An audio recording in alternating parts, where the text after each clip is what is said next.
Oh, jeez. I gotta do that, man.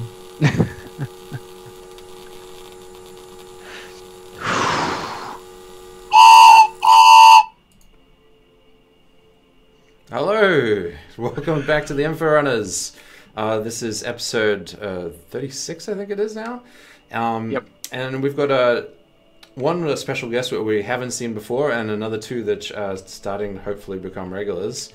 Snake didn't actually ditch us this time. I'm Hayes, and to my left, is that your left? I'm Execute. Yeah, there's Yep. Execute. Yep. And below me is... Oh, hi.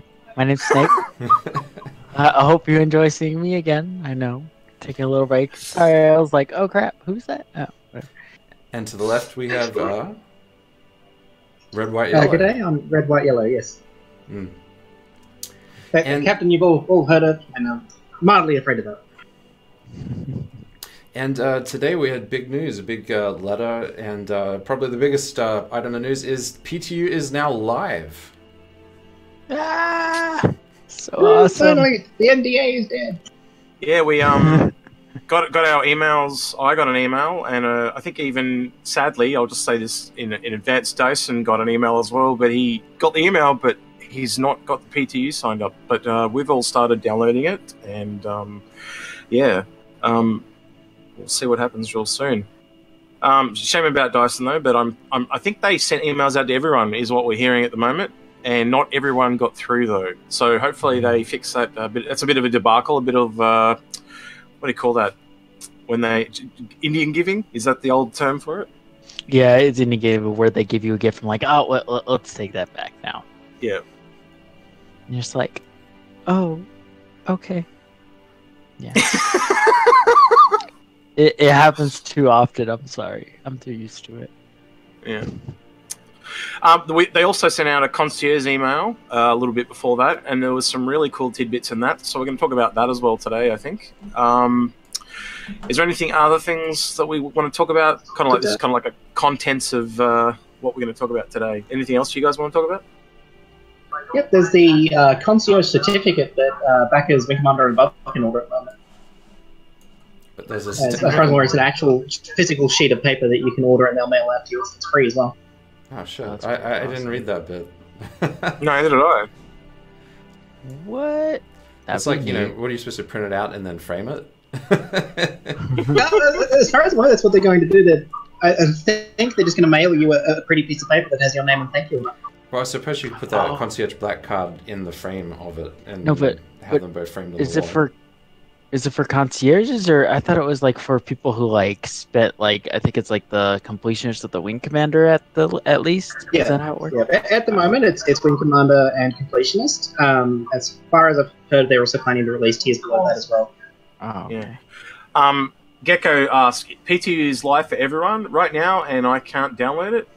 No, it's not. That's what we're kind of just stating right now. It seems to be select people that have been selected in this. We're trying to figure out exactly who is being selected in that, and they're saying that it's, what would you say, Wing Commander and High Admiral or something above? I didn't quite catch, sorry. Oh, for the certificate, it's Wing Commander and Completionist. Oh, okay, right. Yeah. Yeah, it's only a Wave 1 PTU. Basically, they're going to try and stress test it to see if it even works, and then after that they'll do successive waves where people, they'll expand it out until eventually everyone has PTU access, I imagine. Sometimes probably during or towards the end of the sale.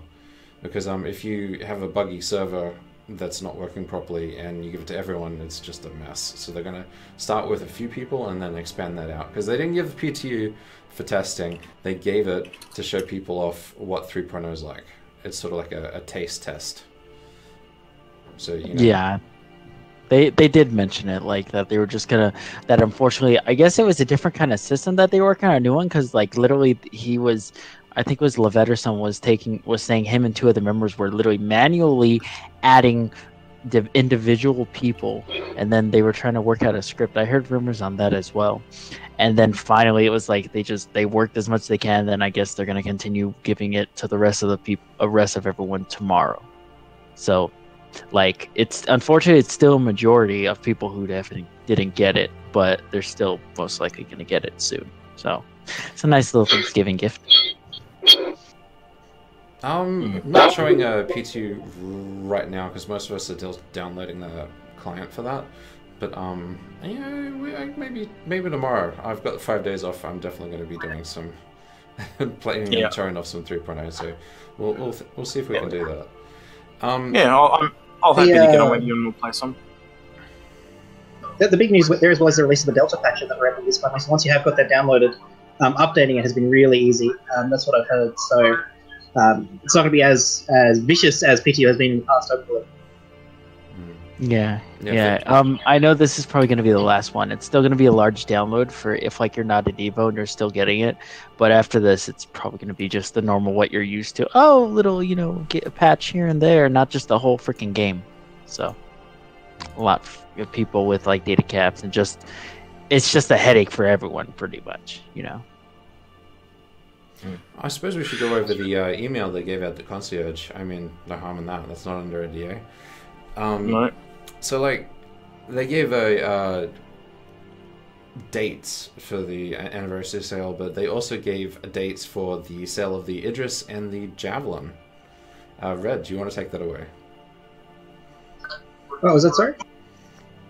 Do you want to take away the details for the Idris and Javelin sales? Oh, hell yes. Yes, this is the part that everybody's looking forward to. I suppose at least as long as you have a ridiculous amount of money just sort of sitting around for such an occasion. So they announced it in email to concierge. The sale times will be starting Saturday, 12:30 p.m. PST, 6:30 p.m. PST, and then Sunday, 12:30 a.m. PST and 6:30 a.m. PST. If you're in Australia, that works out to be, I think, 7:30, 1:30, and then 6:30 p.m. So it's going to be really good. 4 batches of 50 ships, including the Idris. Oh, yeah. I hear you've been looking forward to that. What happened? I mean, I've been looking forward to this all year. The sale came up last year during a bank holiday here, and I wasn't able to actually get money in or out of my account or move anything around. I was able to get an Idris, a Javelin into my cart and just sit there and be really salty about it until this year. So I've got 2 different computers set up. I've got a person to help me who's going to be on another computer with my account login. I'm getting a damn Idris Javelin this year. So is that 50 of each, the Javelin and the Idris? Yep, they're going to be doing it in batches, so there's going to be 200 of each apparently.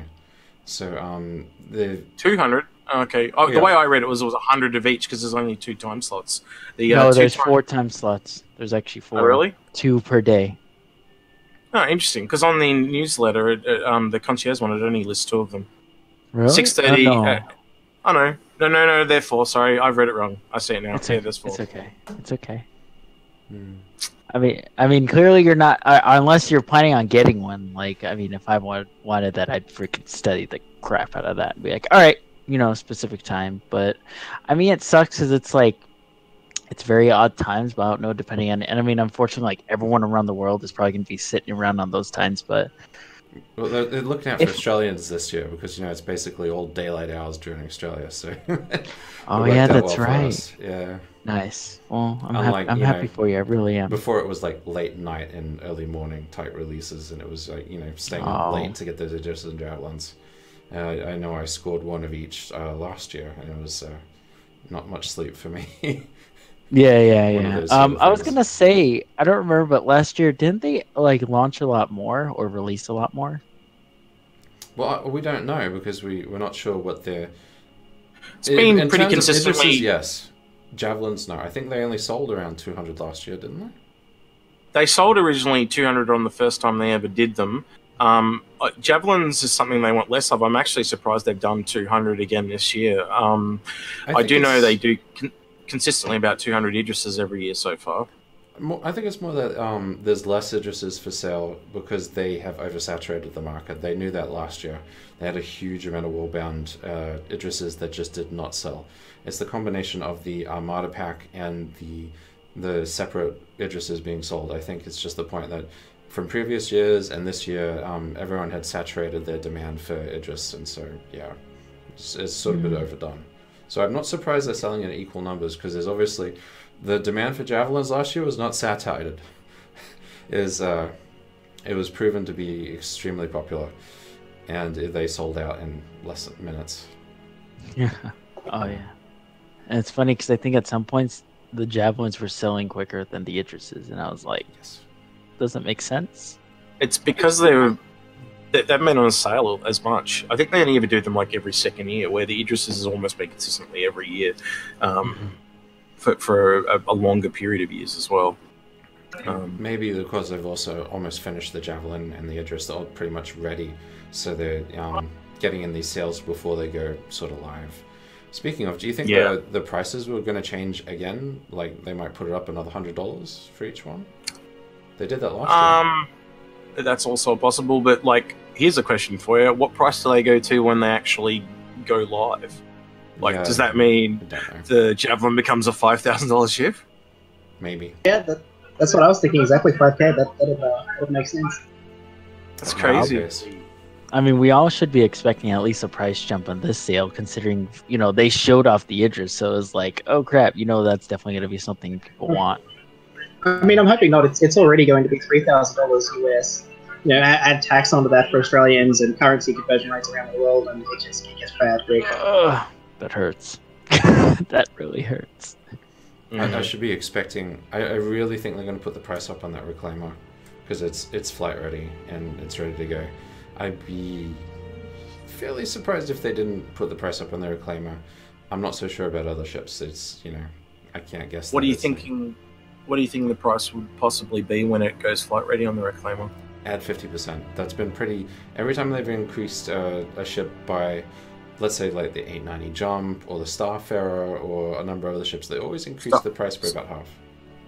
Well, actually, if you look at the Starfarer, it doubled in price. From its original concept, which was 175, it's now 350, so that's double. But I get what you mean. So 50%. So 50%. What you're thinking? 450, 500-ish. 400 to 450. I think 500 is too much. That's like going well past half. Yep. Yeah. But you know, we will find out. I'd be surprised if they didn't put the price up. But you know, I could be very wrong.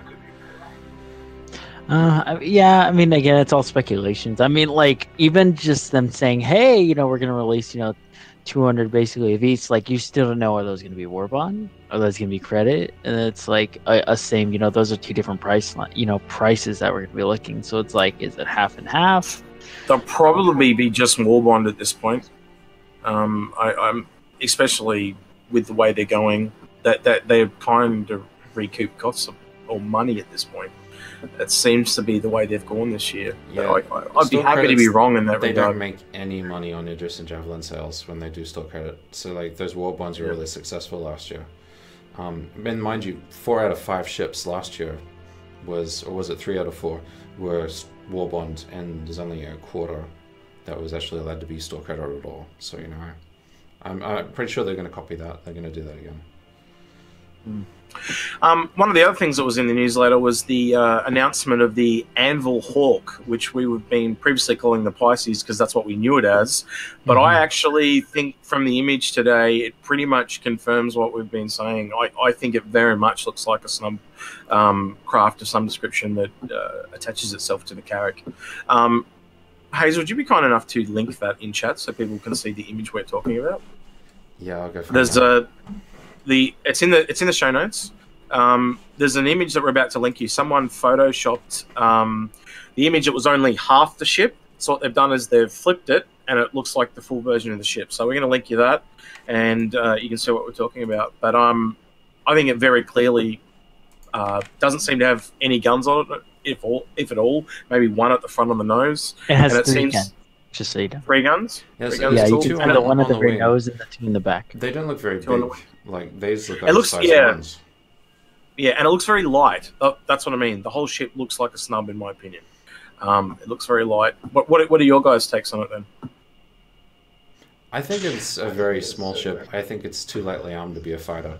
I mean, there's tons of streamers and other people speculating, ooh, it's a fighter or it's a bomber, and even after seeing this image, they're still like, it's a military ship, and I'm like, those guns are probably for self-defense and little else. I mean, it's such a light ship. Go on, Red. If you look on the left and right hand side there, you can see there are 2 discs underneath. I'm actually wondering if maybe it can pick up something or move things around. I wouldn't be surprised if those were maglevs and it could like hover very close to the ground, maybe. Oh, geez. Yeah, maybe. Cool. I mean, as a scout... Because there's something about the design that's a bit different compared to what we've had so far. You think about if a scout could keep very low to the ground very easily in order to avoid detection. It could be a stealthy type of a scout for... Because those wings are definitely not made for space. That's for atmosphere. But, you know, who knows? Yeah. It's an interesting ship, and I still think it's a scout. Whether or not it's attached to the Carrack as the Pisces, maybe they just renamed it because they thought, oh, this is such a better name. I have no idea. But I see the gun. Sorry, I see the guns you're talking about now. I didn't notice those before. You do? Yeah. Yeah. That's what I'm thinking. Oh, you know, maybe...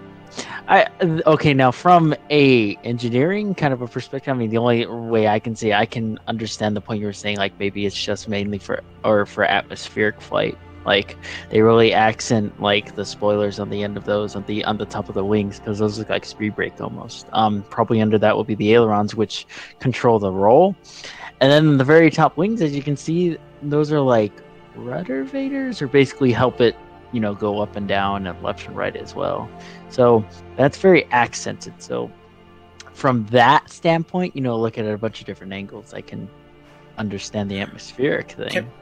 Can I throw For those my... not initiated, Snake is actually an aircraft engineer, so... if you hadn't figured that out already. Excuse. Just little things. I was just going to say, those little things on the back that Red was speculating were, like, I'm assuming you're thinking they're things like off the Prowler, yeah, that they kind of make it hover off the ground?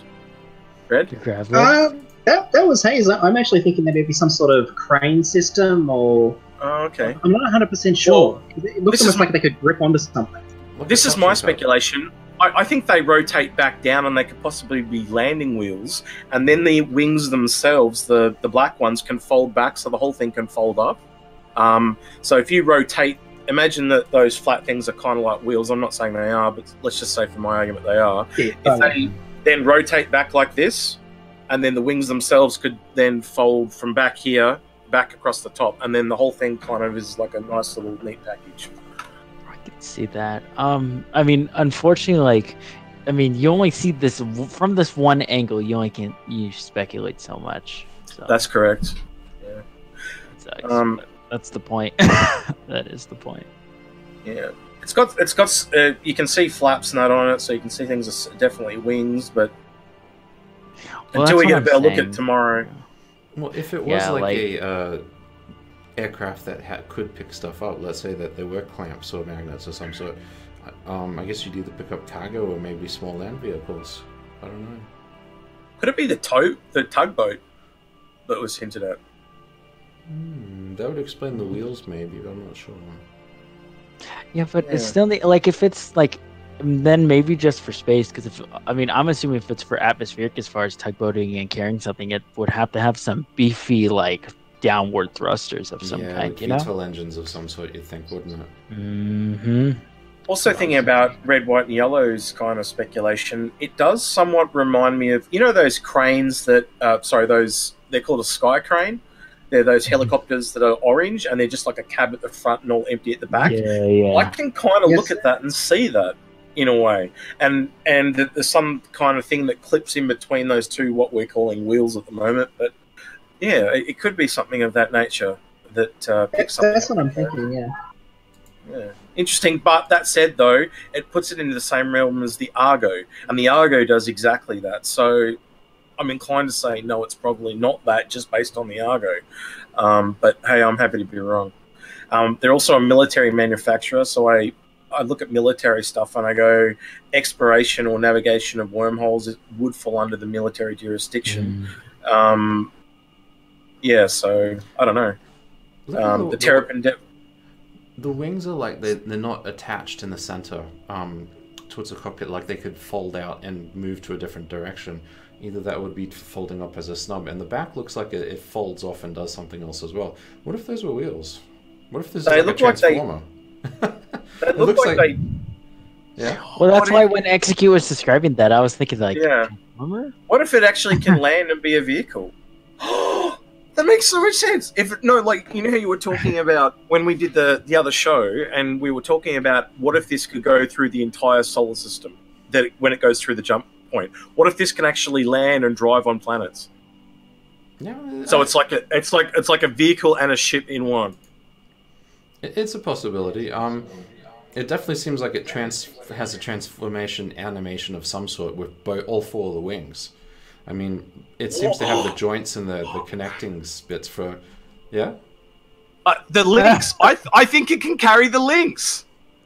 Oh, you know the links in the Carrack rover. What if it can carry that and it takes it to a planet through the wormhole? The Carrack doesn't take the You'll links. never hear the end. It takes the Ursa. I'm pretty sure. The links is the Phoenix rover. Sure. Okay. Well, maybe what if it can carry the Ursa then? Whatever rover that goes in the Carrack. I thought it was the Lynx. I thought they had a special one in that, but I forgot the name of it probably. What were you going to say, Red? Said you'll never live it down if my theory was correct. I keep calling those things, drive me nuts. Well, go ahead. This is the show for it. Go for it. It really is. I'm calling it as transport at the moment. We'll see what happens. I'm really keen to see it. Yeah. Which is in before it's a $400 stealth bomber carrier pocket. What do you think the price is going to be, everyone? Oh fuck! Like, I'm going to say conservatively $60. Oh, I was going to say 70 to 100. I'm going to say I'm going to say like 150. If it's a snub though, and then the Raw is priced at $45. And all the other snubs were 30. You see, it's the size of a snub, but it seems like it has utility at its ass. Like, I was gonna say that it's not just a snub, you know. Yeah, I'm gonna guess $140 to $180, and just go on that margin. Jesus, crap. Yeah, I know. But you know, they've been tending up for ship prices. Yeah, I was gonna say, and this is US, right? Do you still think it works with the Carrack, though? Do you still think it's the Carrack, or do you think it's a completely, like the Carrack snub, or do you think 50, it's a completely separate ship now? Okay. 50-50. I'm not sure. But I definitely think... like that... What if it's... Sorry, I got a realization, like, excuse... What if it's like that concept, like, video we all saw of that Vanguard? Oh, no. Anyway, of that Vanguard where it, like, came out of, like, a ship or something, or... Was that a Vanguard? Or was that a different ship, I think? Probably... But you know what I'm talking about? I'm a bit I've kind of lost my train of thought to what you're talking about. Sorry. Basically, saying like if it like attaches itself to like a ship, like Carrack, like a host ship, you know, just like you'd imagine the snub fighter on a Connie, for a little bit. Maybe that's what the transformation is for. Like, you know, I don't know. Some way of like a mounted landing system, yeah. Yeah, exactly. Like it just goes, and then it just. Yeah, you know what I mean. So, we've totally lost Red at the moment. He might be having internet problems. And you only see half of me now. So, and now my thing's gonna do weird thing. The show thing must go on. I'll try and move your one so it's not quite. So trouble. Fix Snake up, and then maybe possibly just turn Red's off. See what happens there. Oh, he's just come back up on. Oh yeah, I'll just leave it for now. When he reconnects in, it's gonna fix it. Yep, cool. Good. We should probably. This is using Skype. I hear there's another application you can use on a web page that doesn't move it around. But it's paid for there. But you know, cool. I might look into that. All right, we'll move on then. So the next thing that was on the newsletter was the Anvil Hawk. We just went over that. Sorry, 8 straight days of ship shape. And I'm kind of curious to know if this is going to be new ship shapes or repeats of old ones, because they've stated they're going to have both new and old, so I'm a bit curious to know what's happening. Mm-hmm. Am I back where I should be? Kind of, not really. We'll find out. Yeah, this will be interesting. I'm really excited for this. I mean, I'm pretty excited. I'm not going to, hopefully, like... I'm not going to spend any money, but I'm pretty excited. Oh, Red's back. Hey, Red. I miss you. I also was just having a classic Australian experience on my internet. Oh, boy. So what about you guys? Come on, let's talk about that. So anyone looking for any ship buying or purchasing or anything on your radar? I Oh God, everyone. Hayes, everyone what about wants you? everything. Yeah, I was like, Hayes, what about you? There's a couple of small things I want to get that I've sort of left, because I was too reliant on $0 CCUs, and with them probably going poof in this sale, unfortunately, I need to restock some of the smaller little ones. Like, I want a Cutlass Blue CCU and a Hull A CCU, and just little things. Yeah. And to be honest, like, if I'm waiting on a lot of those smaller ships for the prices to go up on my Dragonflies and my Nox, which I'm using as LTI tokens, so I can save that token $5 on them. So, if those prices for those ships that are going in 3.0 actually shoot up, I'll probably just complete them and lock everything down. Yeah. But just small stuff. Red, you were going to say? Yeah, so I've got the Javelin on my radar. I have replacements for the 600 eyes that I have on my radar. I've got the Origin pack, and I really only wanted the 890 jump. It's a nice pack, but yeah. No, so I've had those planned out for a while. I think with any anniversary sale, all of them in the past and going forward in the future, you need to come into this sale with a plan. I find it's really handy actually to write down what you want on a piece of paper, what sort of CCUs you're after, and then that way you can go in with a plan of attack and it's not going to overwhelm you with information. And seek out help with friends as well. If you have friends in your org that have been through these sales before, it's a really great idea to talk to other people and sort of see how the store works. Yeah, I remember last anniversary sale, and we were still on Skype. I spent more time every day during the sale talking to people, trying to sort and plan out their fleets or their purchases around to what they wanted. It still didn't click. Every day I was like, what? Why am I buying this CCU? It doesn't cost me. I don't get it. And then it was like, but to combat this, I said, like, never again. Next year, I'm going to make sure we throw in all the tricks in the trade and all the tools you need to do that. So looking forward to it. Starting on the first of the anniversary sale, within the first couple hours, about, let's say, first 4 hours, we're going to be putting out a live stream for CCU guides for the anniversary sale every single day. And we'll be listing which CCUs are useful, which ones you can get, and ways you can sort of save money or speculate, as I like to call it, speculating on price increases on CCUs. And then after that, we're going to be answering questions. So look forward to us live streaming every single day as soon as the updated anniversary sale goes forward. Yeah. All right. So, quick question. Bennett Gross is saying, you guys all do streaming. Does the Mako interest you as a newscaster so you can continue your streams in the verse? It's an interesting thing. That'd be pretty interesting. You know what I mean? I know I just kept saying interesting, but yeah, very interesting.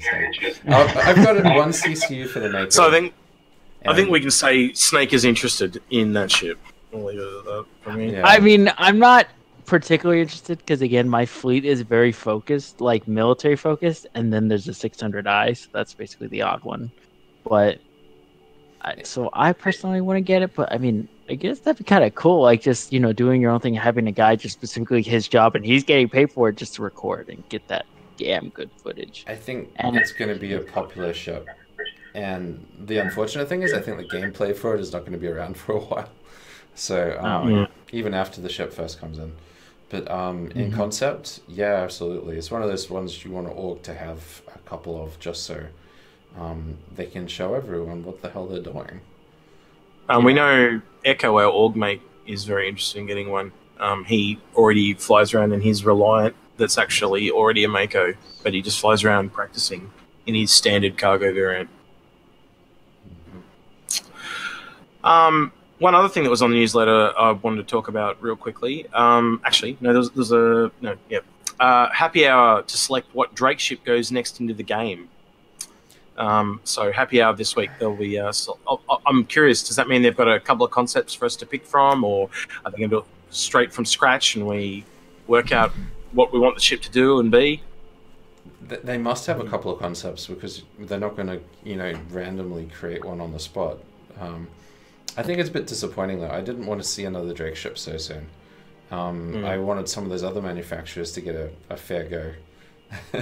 What? Really? I thought it was perfect. I mean, well, maybe I just haven't been paying attention. I know they like, I think, what was it, the Buccaneer and stuff like that, but maybe it's just, I think they're ready to make a ship. It'll be interesting to see because it's like, they don't really have a large ship, but then at the same time, it's like, I guess, the Caterpillar. Yeah. Well, I kind of agree with Hey Snake, so I'll put this question to you. What ship would you see them wanting, or what would you want them to add to the lineup? What is missing in the lineup for Drake then that you see as the gap filler? Well, at one point, I don't know why, but when I think of it, I think of like, maybe it's because recently, the Consolidated Outland did release a big ship, so I was thinking maybe it's Drake's turn to, maybe to, help get them out of that pit of, oh, this is just really good ships for piracy, and, I mean, that's not what they went for, but that's just kind of how it ended up. So I guess I don't really have many ideas about that just yet, but I would say probably just like a capital ship or a large ship. But, I mean, I know that's not going to happen because literally Consolidated Outland, like, just released the Pioneer, so it's like, that'll be a little bit overkill, you know what I mean? Like, here, big ship. Everyone gets a big ship, so. Yeah. My only concern with that, with Drake, would be they are more of the cheap manufacturer, so doing a really large ship might be against their it wouldn't be cheap, I don't know how else to put that. So, I don't know. I actually don't know. I don't know, Hayes, can you think of a role that would actually fit with the Drake mantra at the moment? Salvage. Yeah, that makes sense. Yeah, okay, I'll give you that. You pirate someone, wreck their ship, and then salvage what's left. Yeah, so a medium salvage vessel would make sense, or a small salvage vessel, probably even better again, with the Drake stuff. Then Caterpillar was supposed to sort of do salvage, but if we're talking about a dedicated industry role, I think it'd be salvage and not mining. Yeah, I think if you think about what I was talking about a while ago about the different sizes of ship and selling ships off, they'll probably leave the modules till a lot later, because if they can sell you a whole nother ship before you buy a module for the Caterpillar, they'll do it. So I think that's why they've never announced the modules for the Caterpillar. They've realised it from a sales point. There's a question from Merlin007 for you, Hayes. Hayes, what do you think of multi-boxing Endeavour, Banu Merchantman, and Polaris? Is that going to be possible? Is multi-boxing going to be legal in SC? They're not going to make it illegal. They're certainly not going to stop people from doing that. But the thing is, if you're already running a skeleton crew on any one of those ships, and then you're multi-boxing between 3 of them, that seems far too much to manage. There's no way you're going to be able to solo 3 ships simultaneously. The idea of multi-boxing would be to have 3 positions in your same ship, allowing you to have greater control, as opposed to multi-boxing 3 ships where you're having less control than if you just piloted just one. I think bad example. You tell me if I'm wrong here, but I think you could multi-box if you were doing the same role on each ship. Well, let me give you 2 examples. Driving them, so all 3 driving and they kind of follow each other, type of thing, or shooting turrets at the same target. Yeah, but what if someone attacks you? You're kind of really freaking screwed. You've got 3 ships and you have 1 person looking after it. It's like that's the definition of you've gone off and screwed yourselves. Yeah, but what if you had 2 people both multi-boxing, and 1 person was on turrets and 1 was driving, as an example? If it's all on the one same ship, it's an advantage, not a disadvantage. But I'm saying 3 separate ships, 2 different people, 1 on turrets and 1 driving. So sharing the load across multiple ships. So for example, you had 3 Orions, you could be all mining doing the same thing on 3 of them. That sounds horrible. That really does sound convoluted as hell. That sounds like a really easy win for people who are trying to steal your shit. Someone would be arsing around and they're like, "Holy shit, this guy's horrible." We're just playing around and they stray one of your ships and it's like, "Oh, let's take care of this other one." And I know people are gonna have a lot of fun with that because there's gonna be a lot of people who are trying stuff like that where they just I'll just hire an entire NPC crew. What's the worst that can happen? And it's just you don't pay them a lot because you want to make as much profit as you can. So they're oh no, we surrender. You're like, oh, well, there goes my reclaimer. You know what I mean? Yeah, I think someone just said. Sorry. Yep, that's so you, Snake. We'll fix that later. I'm sorry. I don't get it right. because I'm But using headphones.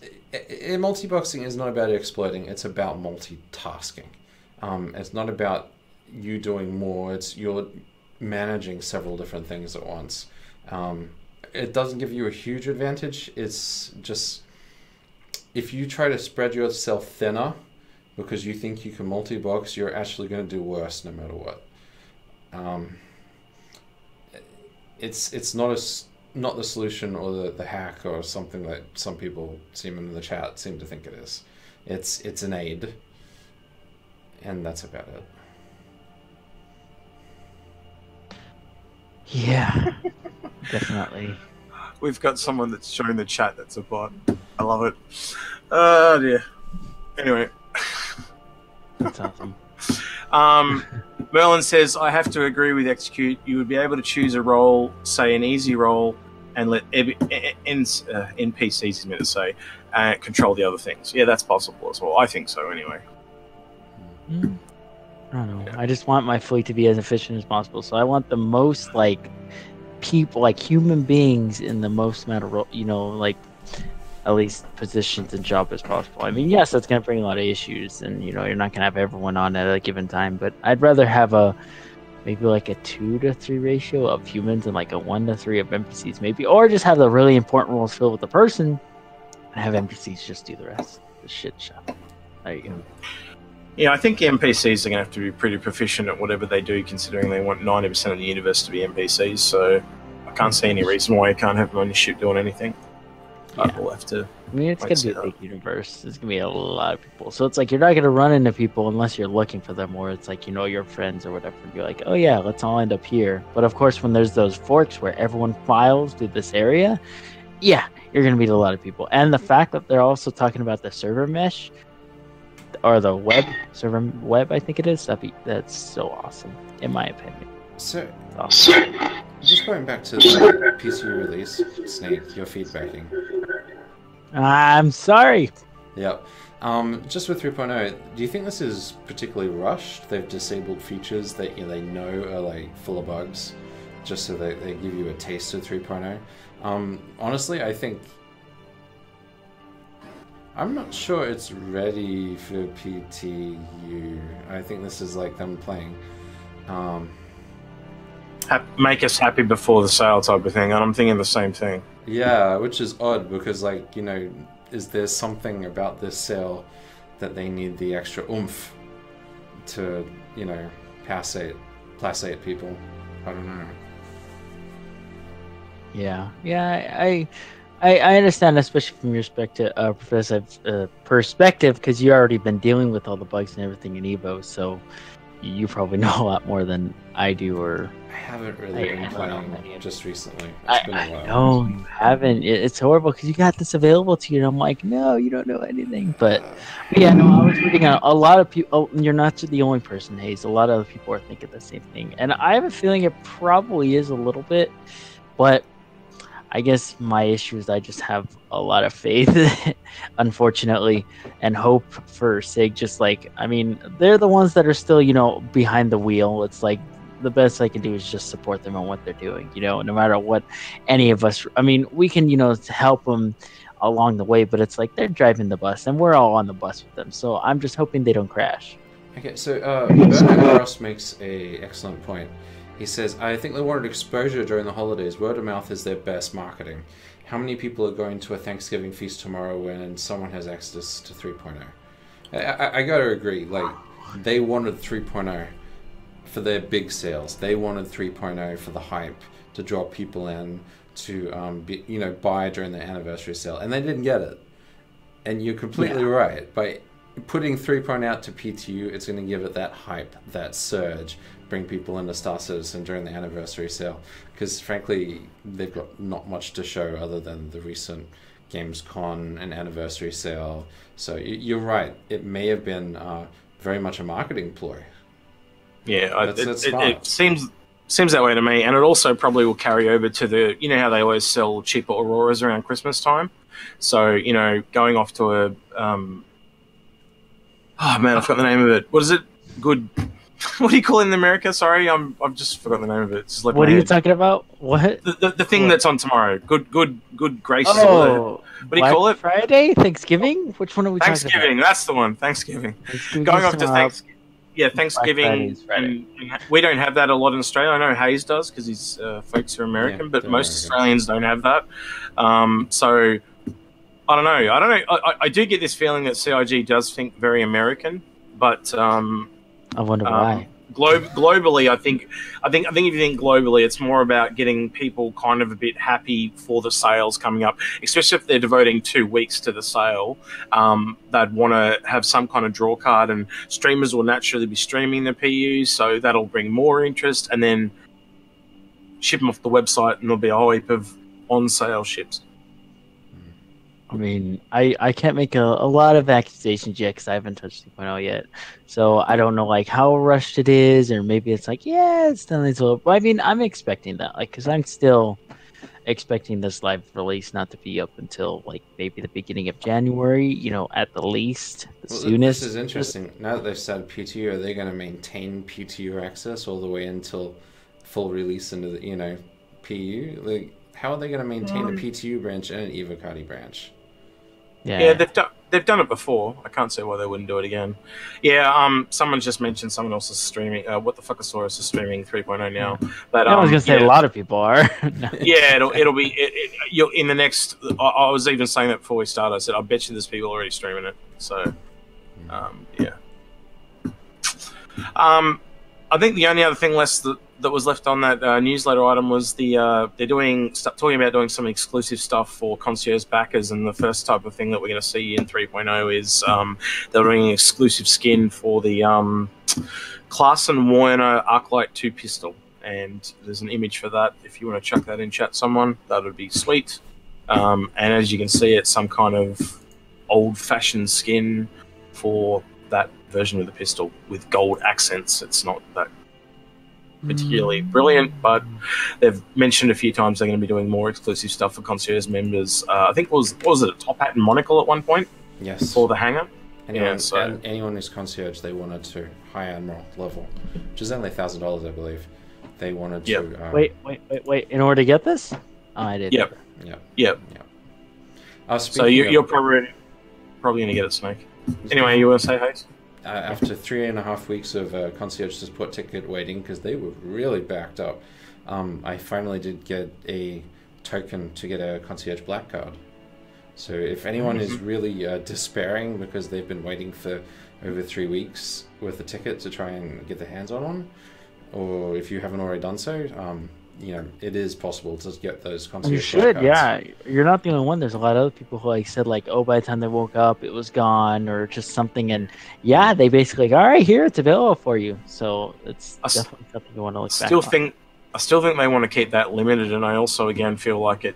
All the events they've done have only been based around development studios. So yeah, Mike, like I said to you before we started, I think one of the reasons you got one is they knew you were in Australia, so they figured you were probably not going to use it very much. Yeah, it's like Australia. Put back in queue. He doesn't need that.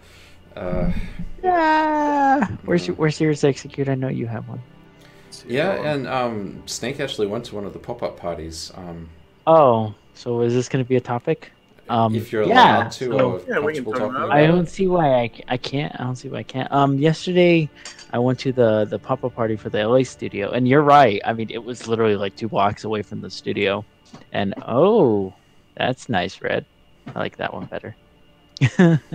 But yeah, it was neat. It was a nice little get together. To be honest, like there was no one at the door. Like, you know, I mean, this made me disappointed because I wanted to feel pretty legit. There was no one at the store like checking for cards. Like, let me see it. You know. So it was like, oh, just walk in here. Oh, they're over there. So it was like this bar/restaurant, and there was like probably a total of 40 people, and half of them were devs. So it was cool. It was like they just came to eat, you know, right after work, just chill and hang out. You know, a bunch of people, and they were all just talking, you know, drinking and all that stuff. Of course, I didn't because I had to drive back home. I was only like 30-minute drive away. But again, I tell people like there has to be a good reason for me to go to LA, even though it's 20 minutes away, and that was definitely a good reason. But it was awesome. I talked to 2 people, and the only 2. What? What? I like Snake doesn't go to pick up chicks ever. It's fine. Well, not Anyway, in keep LA. going. The fuck, LA, fucking weird. Anyway, so I only talked to mainly 2 people, and my buddy. I also took my buddy Polysapien with me, and he really appreciated that. But we only talked 2 people, and we talked to Sadney Gardner for about 40 minutes, and me and him talked to Adam. He's the guy from the Warmaker's Guide to the Galaxy. And what I loved was, like, with Zaddy, I mean, it was comfortable. Like, you could tell she was having a good time. She was comfortable. And we didn't just talk about, like, Star Citizen. We talked about her work, her job, what it's like, being married to Chris Roberts, her life and everything. Like, I mean, I found out a lot. And I really, appreciate it. Obviously, I'm not going to get in depth because, I feel like that's just out of respect, So... Yeah. So yes, Sandy. I heard about a lot of things. Yes, everything that we got in the newsletter today, I already knew about, and a lot more. So, but it's really neat, and it made me even more respect what she does, and SIG and what they do, because it's like, holy crap, like they're awesome and very passionate people, and I'm pretty sure we all understand that already. I'm so jealous, to be honest. Just the sheer amount of devs that came to that. Not to mention the caliber of the people. Yeah, I mean, like, you were telling me that even Aaron Roberts was there from the UK. So Oh yeah, he was there. I had to help him find his keys because he lost his keys. So, yeah, that was pretty much it. Pretty much it. Yeah, on the other side of the room, there was just Chris Roberts and a bunch of other people. The only person I wanted to see again was Ben Lesnick. He wasn't there, so I was like, oh, and I know my buddy really wanted to see Ben Lesnick. Like, he's his idol. So it was neat. Like, unfortunately, it sucks because it's like it's only available to Black Card members. So that's like already like a small amount of the community, and it's like, oh, it's convenient for you to go basically to the studio. So unfortunately, and I mean. And what else sucks is I think you were talking about execute the surveys that they were asking people. Was it concierge or was it black card holders? I think it was concierge, actually, entirety of concierge. Really? They were asking about. Well, it's in the newsletter. You can go read it. But it was. Oh, hang on. I'll give me 2 seconds. Okay, but well, because you were saying because they were even talking about, or no, Sandy was even talking about how like we sent that survey out, and a lot of people were talking about they wanted more social gatherings and stuff. And I mean, for a person like me, like yeah, I'm definitely gonna get you can look for a ticket, on next month. But like again, it kind of sucks because that's like what people want. You get to ask questions. It's more serious, one-on-one, but it's very limited, and it has to be convenient.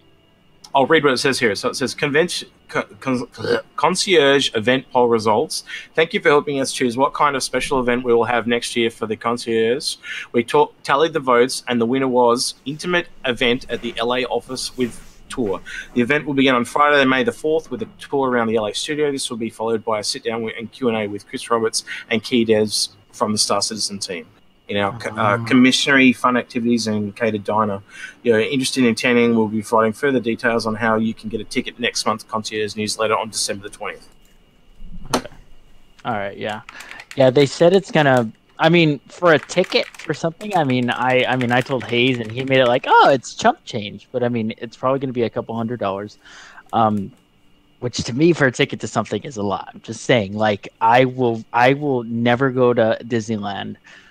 Like and pay for it. Like it's just I've never had to, and that's just it's nice. But what I was saying was it's gonna be like a couple $100, but it's because you're paying for like the food and the open bar and everything, and it's gonna be neat. But again, unfortunately, it's stupid limited, like really limited.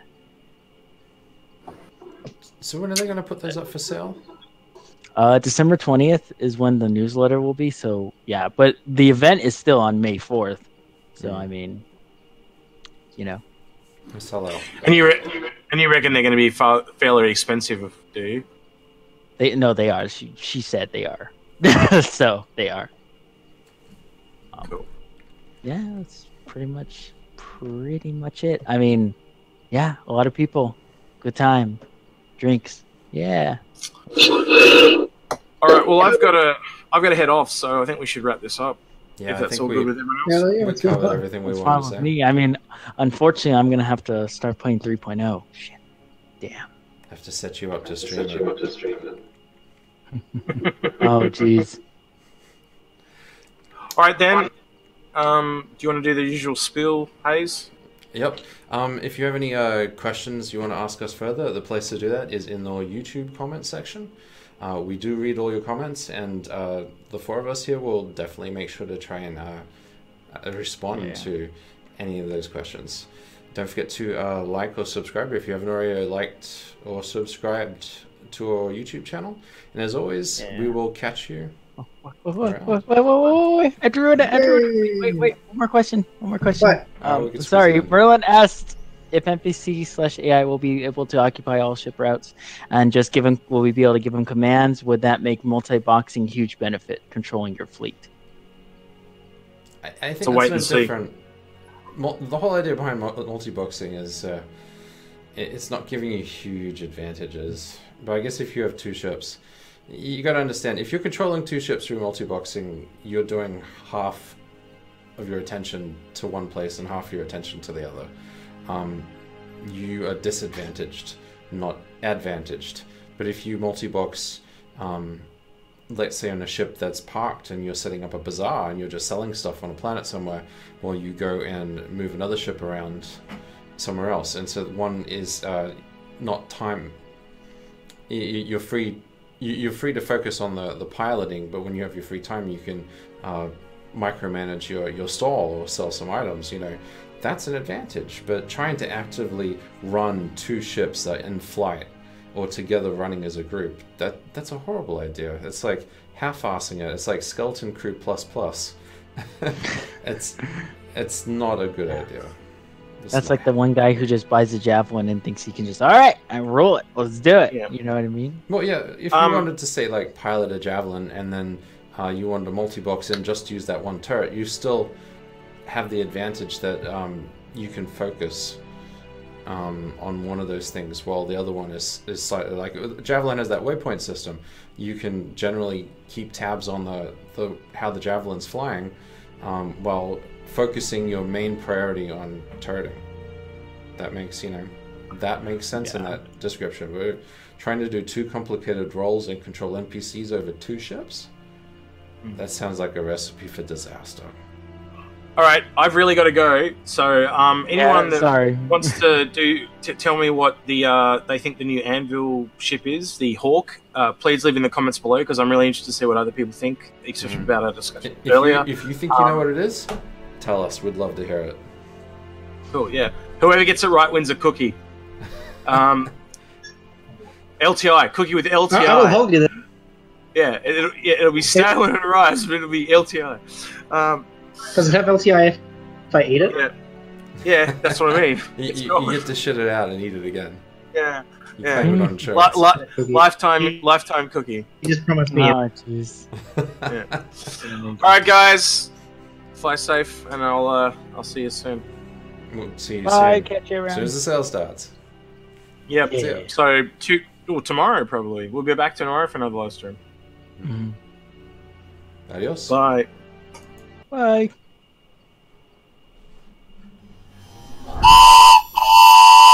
Oh god. That is terrible. It's horrible. It's horrible. Terrible.